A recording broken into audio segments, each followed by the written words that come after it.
Taste the Daily.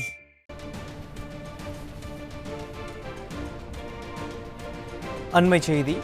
Thiruvarur மாவட்டம் திருத்துறைப்பூண்டி வானகர தெருவில் அரசு மாணவிகள் விடுதி மற்றும் வீடுகளுக்குள் மழை நீர் புகுந்ததால் மக்கள் அவதியடைந்து வருகின்றனர். இது குறித்த கூடுதல் விவரங்களை செய்தியாளர் ஆனந்தன் வழங்க கேட்கலாம். ஆனந்தன் வணக்கம். முழுமையான விவரங்கள் என்ன பதிவு பண்ணலாம்? நிச்சயமாக திருவாரூர் மாவட்டம் திருத்துறைப்பூண்டி நகர பகுதியில் தொடர் மழை காரணமாக வானக்கார தெருவில் 15க்கும் மேற்பட்ட வீடுகள் மற்றும் அரசு மாணவியர்களின் விடுதிக்குள் தண்ணீர் புகுந்ததால் பரபரப்பு ஏற்பட்டுள்ளது.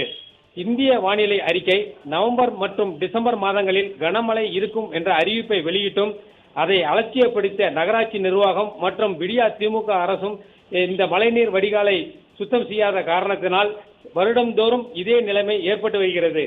இந்த வாய்க்காலை சுத்தப்படுத்தினால் மட்டுமே இப்பகுதியில் மக்கள் முறையாக இந்த மழை நேரங்களில் வசிக்க முடியும். இல்லை என்றால் இந்த மழை பெய்து அக்கம் பக்கத்தில் இருக்கிற பூச்சி, பாம்பு, பள்ளி, பூரான் இவைகள் அனைத்துமே இந்த வீட்டு பகுதியில் நுழைகிறது என குற்றம் சாட்டி வருகின்றனர்.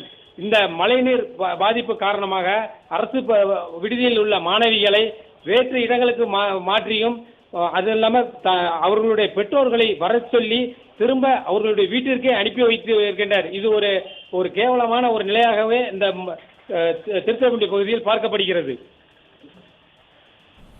விரிவான விவரங்களுக்கு ஆனந்தன் நன்றி.